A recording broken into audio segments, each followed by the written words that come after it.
Hello guys, बहुत दिन बाद मैं आपसे मिल रही हूँ क्योंकि मेरे साथ एक प्रॉब्लम हो गई थी। मैं ये प्रोडक्ट यूज़ कर रही थी तो मेरे बालों में 15 दिन तक कोई इफेक्ट नहीं पड़ा था, बराबर झड़ रहे थे।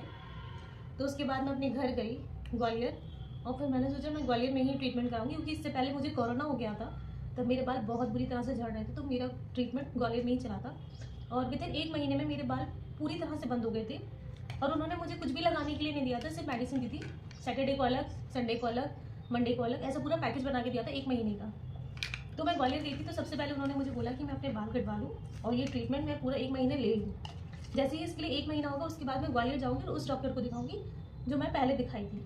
इसलिए अभी मैं फिर से स्टार्ट करने लगी हूँ। ये फिर से कुछ दिन मैंने छोड़ दिया था, लेकिन अब मैं फिर से स्टार्ट कर रही हूँ। वही दो, एक सीरम ये और एक सीरम ये, शायद 1 महीने बाद फ़र्क पड़े। बात ये है कि शायद मेरी बॉडी, मतलब मेरे स्कैल्प पे ये चीज़ें अप्लाई करने पे सूट नहीं करें या थोड़ा लेट सूट करें, इसीलिए थोड़ा सा सब्र रखना पड़ेगा मुझे। शायद मैं चाह रही हूँ कि लगाऊँ और 4 दिन में मेरे बाल झड़ना बंद हो जाए, क्योंकि मेरे बाल बहुत बुरी तरह झड़ रहे हैं। आप लोग देख सकते हो मेरे बाल की पहले लेंथ कितनी थी और अब कितनी सी बची है, क्योंकि मैंने कटवा दिए हैं ये बाल। ये देखिए, इतने इतने बाल मैंने कटवा दिए हैं, अब यही बचे हैं थोड़े से बाल, बस इन्हीं की केयर करनी है।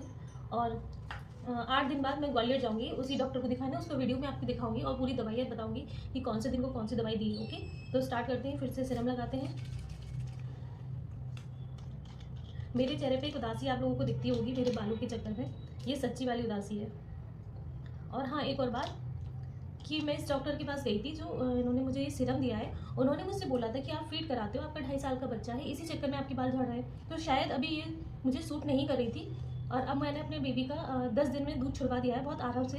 मुझे डर लगता था कहीं वो रोए नहीं, जिद ना करे, लेकिन अब वो सही है, उसने ऊपरी दूध पीना शुरू कर दिया है। शायद अब ये दवाइयाँ मुझ पर सूट करें दूध छुड़वाने के बाद।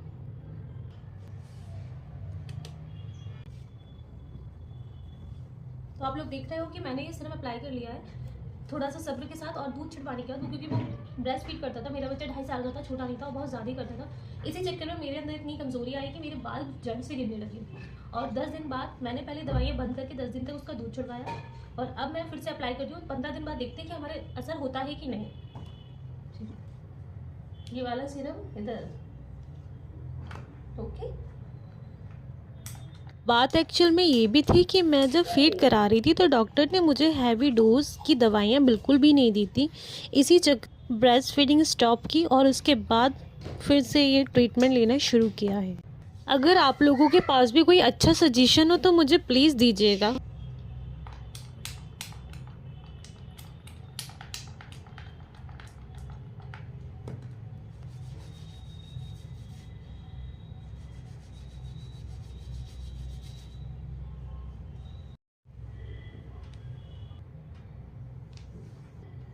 ये देखिए,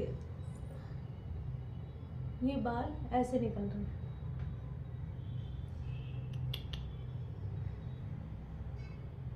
बहुत बहुत ज़्यादा टेंशन में हूँ मैं। चलिए अब कॉम करते देखते फिर कितने बाल झड़ते हैं। तो ये बाल पूरे कट गए हैं, ये ज़रा से बाल बचे हुए हैं और आज ये इतना बाल निकला है। चलिए नेक्स्ट वीडियो में मिलते, बाय बाय, टेक केयर, अपना भी ध्यान रखिए।